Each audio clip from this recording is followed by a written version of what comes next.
نبی کریم صلی اللہ تعالی علیہ وسلم نے ارشاد فرمایا 3 لوگ ہیں جنہیں دیکھ کے رب مسکراتا ہے۔ یا رسول اللہ صلی اللہ علیہ وسلم وہ کون کون سے؟ تو محبوب فرمانے لگے ایک وہ بندہ ساری مخلوق سوئی ہے، آدھی رات ہے، رات کا پچھلا پہر ہے، اس نے اٹھ کے وضو کر لیا، مصلی پہ کھڑا ہو گیا، خدا کی یاد میں، فرمایا اسے دیکھ کے رب مسکراتا ہے جو اس کی شان کے لائق ہے۔ مسکراتا ہے اللہ، یہ تو سونے کا ٹائم تھا، یہ تو گہری نیند آنے کا وقت تھا، رات کا پچھلا پہر، رات پوے تے بے درداں نو نیند پیاری آوے، درد منداں نو یاد سجن دی ستیاں بھی آن جگاوے، اور ساون کی کالی راتوں میں جب بوندا باندی ہوتی ہے، وہ راتوں کو اٹھ اٹھ روتے ہیں جب خلقت ساری سوتی ہے، اللہ مسکراتا ہے۔ سننا میرے بھائی، میرے نبی پاک صلی اللہ تعالی علیہ وسلم فرماتے ہیں جب مسلمان نماز کے لیے صفیں بناتے ہیں نا، ترتیب لگ رہی ہوتی ہے، اب اللہ کی بارگاہ میں کھڑے ہوں گے، قیام کریں گے، رکوع کریں گے، سجود کریں گے، فرمایا جب مومن صفیں بناتے ہیں تو رب دیکھ کے مسکراتا ہے، مسکراتا ہے۔ کمال ہو گئے عروج بندگی کا، جب بندے کو دیکھ کے رب مسکرائے، خدا بندے سے خود پوچھے بتا تیری رضا کیا ہے، مسکراتا ہے۔ اور میرے نبی پاک علیہ السلام فرماتے ہیں جب مجاہد جہاد کے لیے صفیں سیدھی کرتے ہیں، آج تو یہ رب کے نام پہ مرنے ہی آ گئے، یہ صفوں میں کھڑے ہوں گے، ترتیب سے لڑیں گے، ترتیب سے گلا کاٹیں گے کافروں کا یا شہادت لیں گے۔ فرمایا جب جہاد کے لوگ صفیں بناتے ہیں تو رب انہیں دیکھ کے مسکراتا ہے۔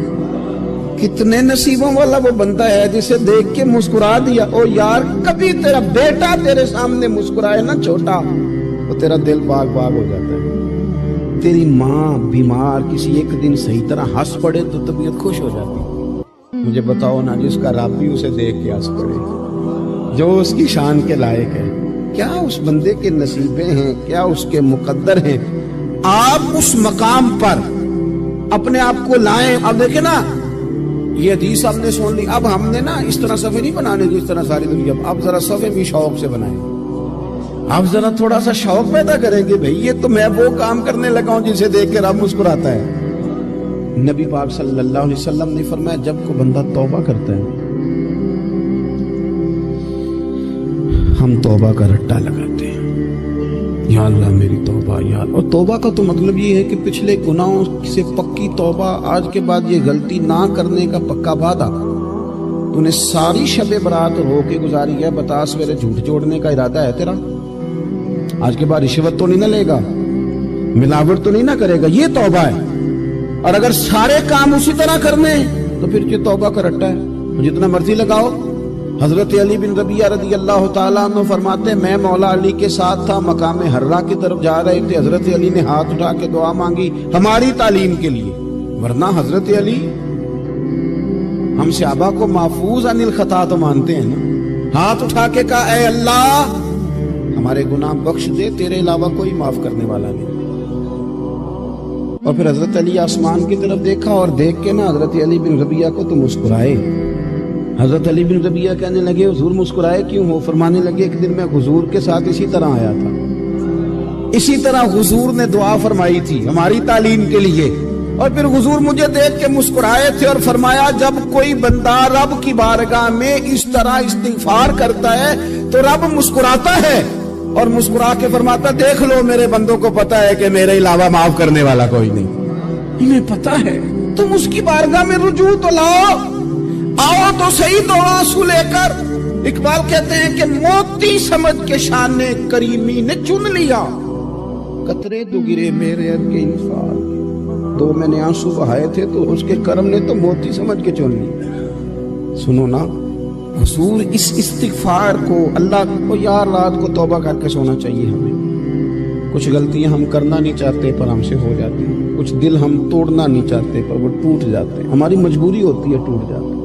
رات کو اس کی بارگاہ میں ہاتھ باندھ کے کشکول طلب دراز کر کے خوب استغفار پڑھنا چاہیے کہ مالک بندے ہیں نا کیا کریں، نفس کا ساتھ ہے، دنیا کا ساتھ ہے، خواہشات نفسانیہ، مالک معاف کر دے، درد سے توبہ، رسم نہ ہو، کہانی نہ ہو، لفظ نہ ہو، جملے نہ ہو، اور جناب ایسے لوگوں کے بیچ بڑے ہاتھ باندھ کے اور بڑا کوئی ضرورت نہیں، آپ اکیلے اپنی چارپائی پہ بستر کے اندر منہ دے کے بھی درد سے کہیں گے نا معاف کر دے تو وہ تو مہربانی بڑھائے۔ میرے نبی پاک صلی اللہ علیہ وسلم مثال دیتے ہیں، فرمایا ایک آدمی صحرا میں جا رہا، صحابہ سے حضور خطاب کر رہے ہیں، فرمایا ایک آدمی صحرا میں جا رہا تھا، اس نے اپنی اونٹنی پہ کھانا پانی پیسے ہر چیز رکھی ہوئی تھی، صحرا تھا بہت بڑا، درمیان صحرا کے گیا تو تھوڑا سا سستانے کے لیے آرام کرنے کے لیے اونٹنی سے نیچے اترا، اب اس نے اونٹنی کی لگام اونٹنی کی نکیل اپنے سرہانے کے نیچے رکھی، ہاتھ کے ساتھ پکڑی اور سو گیا۔ تھوڑی ہی دیر کے بعد جب اس کی آنکھ کھلی تو دیکھا اونٹنی غائب ہے۔ صحرا میں وہ پیدل نہ آگے جا سکتا ہے نہ پیچھے جا سکتا ہے، نہ دائیں نہ بائیں، کھانے کو روٹی نہیں، پینے کو پانی کا قطرہ نہیں، تھوڑا ادھر بھاگا ادھر بھاگا، تھک گیا۔ کریم محبوب فرماتے ہیں وہ پوری طرح نڈھال ہو گیا اور مایوس ہو گیا، معاذ اللہ، مایوس ہو کے دوبارہ اسی جگہ آ کے لیٹ گیا جہاں پہلے لیٹا تھا، انتظار کرنے لگا کہ اب موت ہی آئے گی، آخری وقت ہے، نہ میں پیدل یہ صحرا کراس کر سکتا ہوں، نہ پیچھے جا سکتا ہوں، نہ کھانا ہے نہ پانی ہے، سوائے موت کے کوئی سہارا نہیں۔ حضور فرماتے ہیں وہ رستے میں دوبارہ لیٹ گیا، اچانک اس نے رخ بدلا تو اونٹنی سامنے کھڑی تھی۔ حضور نے صحابہ سے پوچھا بتاؤ نا اسے بھلا کتنی کو خوشی ہو؟ یا رسول اللہ جسے نئی زندگی مل گئی ہے۔ آپ دیکھیں نا سارے ڈاکٹروں نے کہہ دیا کہ اس کے تو گردے معدہ جگر ہر چیز ختم ہے، گھر لے جاؤ خدمت کرو، ہر طرف پریشانی ہے، وہ بندہ بھی سمجھ گیا ہے کہ آخری وقت آ گیا، کل جاؤں پرسوں جاؤں، تیاری ہو گئی، سب لوگ آ گئے، باہر والے بھی آ گئے، یہ ماحول ایک عجیب رنگ اختیار کر گیا۔ اچانک ایک ڈاکٹر نے آ کے کہا نہیں غلطی لگ گئی تھی، مجھے بتائیے انداز کیا ہوتا ہے؟ بغیر دوائی کے بندہ اٹھ کے کھڑا نہیں ہو جاتا، او میں تو بچ گیا ہوں۔ نبی پاک صلی اللہ علیہ وسلم فرمانے لگے اس کی اونٹنی مل گئی، بتاؤ بھلا اسے کتنی خوشی ہوگی؟ یا رسول اللہ وہ تو دوبارہ دنیا میں آ گیا۔ حضور فرمانے لگے اسے کچھ بھی خوشی نہیں ہوئی، جب کوئی رب کا گناہگار بندہ آ کے توبہ کرتا ہے رب کو اس سے کئی گنا زیادہ خوشی ہوتی ہے۔ میرا بندہ آ گیا ہے، میرا بندہ آ گیا، میرے گھر آ گیا، اس نے آنسو بہائے ہیں، اس نے کہا اللہ میں تیرا ہی ہوں، تیرا ہی رزق کھاتا ہوں، تیری ہی زمین پہ رہتا ہوں، تیرے نام سے میری سانسیں چلتی ہیں۔ وہ آ گیا، فرمایا اس اونٹنی والے سے زیادہ رب کو خوشی ہوتی ہے جب گناہگار آ کے توبہ کرے۔ گناہگاروں کے آنسو اس کی بارگاہ میں بڑے مقبول ہیں، لیکن ہم رسم ادا کرتے ہیں، توبہ نہیں کرتے، ہم اپنے آپ کے ساتھ دھوکہ کرتے ہیں، جھوٹ بولتے ہیں۔ ہم بندہ کوئی ناراض ہو جائے تو ہمیں کو نہیں نیند آتی، اس کے گھر چلے جاتے ہیں۔ ہم اپنے سارے رشتوں کو تعلقات کو مینٹین کر کے رکھنے کے عادی ہیں، ہمیں پتہ ہے کہ وہاں میں نہیں جا سکا تو بیٹا بھیجتا ہوں، فلاں شادی پہ میں نہیں جا سکا تو بھتیجا بھیجتا ہوں، بھائی بھیجتا ہوں، ہر تعلق کا ہم نے خیال رکھا کوئی روٹھ نہ جائے۔ لیکن کمال ہے نا، یہ نہیں سوچا کہ اگر رب روٹھ گیا تو جب وہ روٹھ جائے نا تو سارے رشتے بھی بندے کے پاس موجود ہوں تو کوئی کرامت نہیں ہوتی، پھر کروڑوں روپیہ جیب میں ہوں تو ڈاکٹروں کی دوائیاں اثر نہیں کرتی۔ وہ روٹھ جائے تو پھر انسان اس طرح سے پھسلتا ہے کہ بڑے بڑے اس کے پاس دروازے ہوتے ہیں پر کسی جگہ اس کا ہاتھ نہیں لگتا۔ خدا را سنو، نبی پاک صلی اللہ علیہ وسلم کے پاس مہمان آ گیا، بخاری مسلم ہے، حضور نے ازواج مطہرات کے گھروں میں پیغام بھیجا کوئی چیز ہے ضیافت کے لیے؟ یا رسول اللہ کچھ بھی نہیں، یہ دو جہاں کے شاہ ہیں اور پاس کچھ رکھتے نہیں، دو جہاں کی نعمتیں ہیں ان کے خالی ہاتھ۔ یا رسول اللہ کوئی چیز بھی نہیں۔ حضور نے صحابہ کے مجمع پہ نظر ڈالی، یا رسول اللہ صلی اللہ علیہ وسلم حکم ہو، تو حضور فرمانے لگے تم میں سے کوئی بندہ ہے جو اسے گھر لے جائے روٹی کھلائے؟ ایک صحابی اٹھے فوراً، حضور میں لے کے جاتا ہوں کھانا کھلاتا ہوں۔ فرماتے ہیں میرے گھر میں صرف بچوں کا کھانا تھا، یہ نہیں کہ فریزر بھرا ہوا ہے نعمتوں سے، صرف بچوں کا کھانا، یہ نہیں کہ کسی کو دیکھ کے اپنی ہنڈیا پہ برتن دے لیا، صرف بچوں کا کھانا۔ کہتے ہیں گھر گیا، بیوی سے کہا کیا کیفیت ہے؟ کہنے لگی بچوں کی روٹی ہے۔ میں نے کہا بچے سلا دے، صبح ناشتہ کر لیں گے۔ تو کہنے لگی آپ کیا کھائیں گے؟ تو میں نے کہا نہ میں کھاؤں گا نہ تو کھائے گی، مہمان جو نبی پاک کا ہے۔ اچھا اب ذرا تجویز دیکھو میاں بیوی کی سوجھی آپس میں. کہتے ہیں کھانا لگا دینا کیونکہ ایک آدھ بندے کا کھانا ہے. اپنی غربتوں کا ہر جگہ اظہار کرنا, رونا رونا. یہ دیکھو غربت کیسے چھپائی جا رہی. اس کو کہا نہیں کہ چل تو تھوڑا رحم کھا, تو آیا ہے تو تھوڑا رحم کھا, یہ نہیں کہا اٹھ کے نا تو کھانا رکھنا اور اٹھ کے نا چراغ ٹھیک کرنے کے بہانے بجھا دینا. ہم دنیا والوں کے سامنے کیوں اپنے دکھ بیان کریں؟ ہم جو کہیں گے رب رسول کی بارگاہ میں کہیں گے. تو نا چراغ ٹھیک کرنے کے بہانے, اہلیہ اٹھی کھانا دینے کے بعد چراغ ٹھیک کرنے کے بہانے بجھا دیا.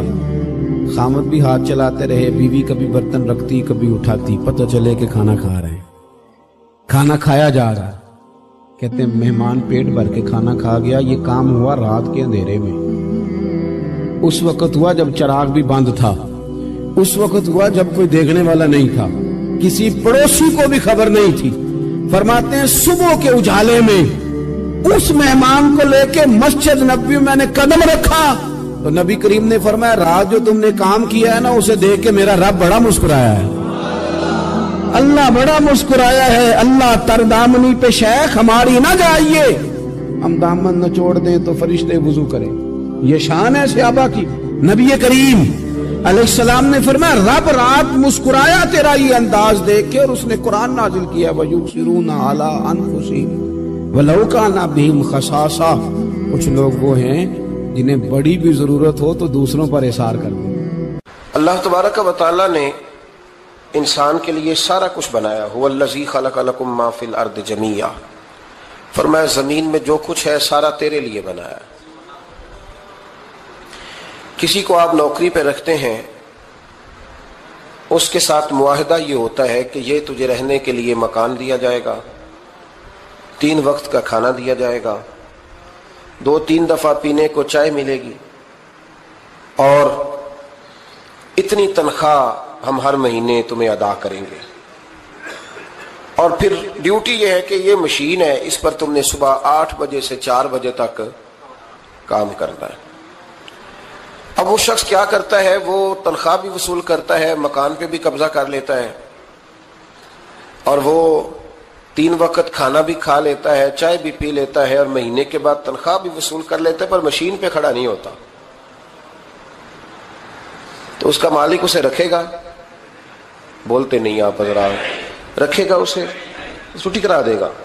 وہ کہے گا تو کتنا عجیب آدمی ہے کہ اب جو مطالبات تیرے تھے وہ سارے پورے ہو گئے, اور جو میرا مطالبہ ہے تو نے پورا ہی نہیں کیا. اختلاف ہو جائے گا, جھگڑا ہو جائے گا, مالک ناراض ہو جائے گا. سمجھانے کے لیے مثال دے رہا ہوں کہ ہم نے کیا کیا ہے. ہم نے اللہ کی دی ہوئی زمین پر گزارا بھی کیا, اس کا دیا ہوا رزق بھی کھایا. اللہ نے اولاد دی ہمیں, اللہ نے صحت دی, سارا کچھ دیا. تو جو مطالبے ہمارے تھے وہ تو سارے پورے ہو گئے, اور جو رب کا مطالبہ تھا کہ میرے قرب کے رستے کا سفر کرو, تلاش کرو, وجاہدو فی سبیل اللہ, میرے رستے میں مجاہدہ کرو, جد و جہد کرو, آگے بڑھو. وہ ہم نے کب کرنا ہے, وہ اس کی منصوبہ بندی کب ہوگی. اللہ کے قرب کا رستہ طے کرنا. ہمارے صوفیانہ روز دیکھا کرتے تھے کہ آج ہمارے دل میں ہمارے رب کی کتنی محبت ہے, آج کتنا میرا دل چاہ رہا ہے کہ میں اپنے اللہ کی طرف بڑھوں. روز ذائقہ محسوس کرتے تھے, طلب پیدا کرتے تھے. ہمارے مزاجوں کے اندر ہر چیز کی طلب پیدا ہو گئی ہے, لیکن وہ جو ایک خاص ذوق تھا نا اللہ کے قرب کا, اس کی چاہت, اس کی طلب, اس کی طرف بڑھنا, محسوس کرنا کہ میرا رب ہے, محسوس کرنا کہ میں کسی کا بندہ ہوں, مجھے کوئی رزق دیتا ہے. ہمارے صوفیاء, اولیاء, صحابہ, اہل بیت, انبیاء یہ ہر وقت محسوس کرتے تھے کہ میں کوئی شترے بے مہار نہیں, کوئی میرا ہے جو مجھے بنانے والا ہے, جو مجھے نوازنے والا ہے, جو مجھے عطا کرنے والا ہے. وہ اپنے رب کی چاہت کرتے, اپنے رب سے محبت کرتے, اپنے رب کی طلب پیدا کرتے, شوق بڑھاتے روز عبادت کا. ان کے اندر ایک جذبہ تھا جو روز پروان چڑھتا تھا. 5 نمازیں پڑھنے کے باوجود وہ اشراق پڑھتے, چاش پڑھتے, تہجد پڑھتے, صلاۃ اللیل پڑھتے, وہ قرآن پاک کی تلاوت کرتے. پھر بھی کبھی ان کا ذوق آتا تو وہ دنیا سے کٹ کے مصلے پہ ہی آ کے بیٹھ جاتے. لیکن وہ درد, وہ ذائقہ, وہ کیفیت, وہ چیزیں مان پڑتی جا رہی ہیں. قوم اگر کبھی کو مسئلہ پوچھتی ہے تو بڑا عارضی سا، رب دا طالب کوئی نہ ملیا، جو ملیا طالب زردہ ہو۔ حضرت سلطان باؤ فرماتے ہیں کہ مطلب کدھر گئے لوگ جو رب کو طلب کرتے تھے، جن کی خواہش تھی کہ ہمیں اللہ کا قرب نصیب ہو، پیارے رسول صلی اللہ علیہ وسلم کی معرفت کا ذوق ہمیں نصیب ہو، وہ کہاں گئے؟ ہمارا ایک مقصد تھا، دیکھیں نا بڑا پیار آتا ہے اللہ کو اس بندے پہ۔ حضرت علامہ اسماعیل حقی رحمۃ اللہ علیہ فرماتے ہیں کہ اللہ نے فرشتوں سے کہا کہ میں نے انی جاعل فی الارض خلیفہ، زمین پہ نائب بناؤں گا۔ قالوا تجعل فیہا من یفسد فیہا ویسفک الدماء ونحن نسبح بحمدک ونقدس لک قال انی اعلم ما لا تعلمون۔ فرمایا میں زمین پہ نائب بنانے والا ہوں، تو کہنے لگے یا اللہ وہ تو فساد پھیلائے گا، خون ریزی کرے گا۔ تو اللہ نے فرمایا جو تم جانتے ہو وہ میں، جو میں جانتا ہوں وہ تم، جو میں جانتا ہوں وہ تم نہیں جانتے، تمہیں نہیں پتا۔ تو علامہ اسماعیل حقی فرماتے ہیں وہ کیا تھا جس کو فرشتوں کو نہیں پتا تھا؟ فرماتے ہیں یہ وہی انسان کے اندر جو اللہ کے قرب کے متلاشی ہونے کا جذبہ تھا، فرشتے اسے جانتے۔ لوہے محفوظ پہ یہ تو پڑھ دیا تھا کہ یہ فساد کرے گا، یہ تو پڑھا تھا کہ ابو جہل فساد کرے گا، یہ نہیں پڑھ سکے تھے کہ ابو بکر رویا بھی کرے گا۔ یہ تو پڑھ لیا تھا انہوں نے، یہ تو پڑھ لیا تھا کہ اخنس بن شریق تلواریں نکال کے لوگوں کو قتل کرے گا، یہ نہیں پڑھا تھا کہ مولا علی شیر خدا مزدوری کریں گے اور جو مزدوری ملے گی وہ اللہ کے بندوں میں تقسیم کر دیا کریں گے۔ یہ تو انہوں نے پڑھ لیا تھا کہ ابو البختری، ابو لہب یہ لوگوں کے گلے کاٹیں گے، پر یہ نہیں پڑھا تھا کہ عثمان غنی رضی اللہ تعالیٰ عنہ قحط کے زمانے میں بھی کروڑوں کا مال اللہ کے راستے میں خرچ کر دیا کرے گے۔ وہ جو انسان کے اندر طلب ہے، وہ جو تڑپ ہے، وہ جو شوق ہے، وہ جو کیفیت ہے، وہ جو معرفت کا نور ہے، یہ اللہ کو بڑا ہی پسند ہے، یہ بڑا ہی پسند ہے۔ اس لیے حدیث قدسی میں رب فرماتا ہے مجھے تلاش کرنا ہو تو ٹوٹے ہوئے دلوں میں تلاش کیا، ٹوٹے ہوئے دلوں میں۔ اب وہ میں معرفت کی کیا بات کروں گا، پہلے تو میں کیا کر سکتا ہوں، لیکن اگر میں کروں بھی کہیں سے چلو پڑھ کے تو کروں کہاں؟ میں تو ابھی تک لوگوں سے 5 نمازوں کا وعدہ لے رہا ہوں۔ وہ معرفت کی بات، قرب الہی کا راستہ، وہ تو بڑی دور کی بات ہے، وہ تو بڑی آگے کی ہے۔ ابھی تک تو ہم یہ وعدہ لے رہے ہیں کہ داڑھی رکھ لو گے، سچ بولو گے، حلال کھاؤ گے۔ مطلب وہ جو ہمارے بزرگوں نے لکھا، وہ جو جذب ہے، وہ جو کیفیت ہے، وہ جو عبادت ہے، وہ جو تڑپ ہے، اور وہ پھر جو ایک مقام ہے کہ انسان اپنے رب کی اس طرح عبادت کرے کہ وہ اپنے رب کو دیکھ رہا ہے، وہ جو ایک مقام ہے۔ اور کم از کم یہ نہ ہو تو حضور فرمانے لگے اتنا تو ہو کہ رب تجھے دیکھ رہا ہے، لیکن وہ تو درجہ ہے نا بڑا آگے، ہم اسے بڑا آگے کی بات تصور کرتے ہیں، لیکن حضور نے اپنی امت کے لیے اسے ضروری قرار دیا۔ بھائیو تھوڑا سا نا آگے اٹھ کے، مطلب بڑے بڑے آدمی بن گئے ہم لوگ، بڑے بڑے آدمی کیسے بن گئے کہ جس کے پاس پھوٹی کوڑی نہیں ہوتی تھی اس کے اکاؤنٹ میں کروڑوں آ گیا تو وہ کہتا میں بڑا آدمی بن گیا ہوں۔ جس کے پاس سائیکل نہیں تھی تو اب وہ 1.25 کروڑ کی کار پہ پجاروں پہ بیٹھتا ہے تو کہتا ہے میں بڑا آدمی۔ تو اس طرح تو انسان بڑا نہیں بنتا، بڑا تو تب بنے گا جب تیرے دل میں رب کی معرفت بڑی ہوگی، جب اللہ کا قرب بڑا ہوگا، جب تو متلاشی ہوگا اس کے راستے کا۔ بہت سارے راستے ہیں اللہ کی طرف جانے کے، لیکن 3 باتیں قرب الہی کے لیے ہمارے بزرگوں نے بڑی زبردست لکھی ہیں۔ سب سے پہلی بات یہ ہے، صوفیاء فرماتے ہیں کہ اگر رب کا قرب چاہتے ہو تو ہر وقت اپنے رب کی رحمت کی امید رکھا کرو۔ خوش نہیں ہوئے آپ اس بات سے؟ ہر وقت اللہ کی رحمت کی، اور فرماتے ہیں دل سے امید رکھا کرو اور زبان سے اپنے رب کی رحمت کا ذکر کیا کرو۔ ہر وقت کہا کرو کہ میرا اللہ بڑا ہی مہربان ہے، میرا اللہ بڑا ہی کریم۔ ہمارا پتہ کیا حال ہے؟ شکر بھی شکوے کے انداز میں۔ کیا حال ہے؟ کہتے بس جی بس شکر ہے الحمدللہ۔ تو یہ کون سا شکر ہے جی؟ یہ تو آپ نے کہا ہے کہ بڑا تنگ ہوں میں اپنی زندگی، یہ شکر ہے؟ ہر وقت یہ کہے کہ میرا اللہ بڑا ہی قریب ہے۔ دیکھیں نا بسم اللہ شریف ہر کام سے پہلے معنی کیا ہے؟ بسم اللہ الرحمن الرحیم، یعنی تو کہہ اس رب کے نام سے جو بڑا ہی مہربان ہے، جو نہایت ہی رحم کرنے والا ہے۔ ہر وقت کیا ہے کہ میرا اللہ بڑا مہربان ہے، میرا اللہ بڑا رحم۔ ہر وقت وہ خاص ذوق، وہ درد، وہ شوق، بس تو کہے کہ یار جو اللہ نے مجھے دیا ہے وہ شاید اللہ نے کسی اور کو دیا ہی نہیں۔ تیرا یہ ذوق بنے، تیرے اندر اللہ کی رحمت کے ساتھ خاص تعلق پیدا ہو۔ میرے رسول کریم علیہ السلام ہر مقام پہ اپنے رب کی رحمت کا ذکر فرماتے، بات کسی کی ہو رہی ہوتی حضور چھیڑ اللہ کی رحمت کا ذکر دیتے۔ ایک صحابی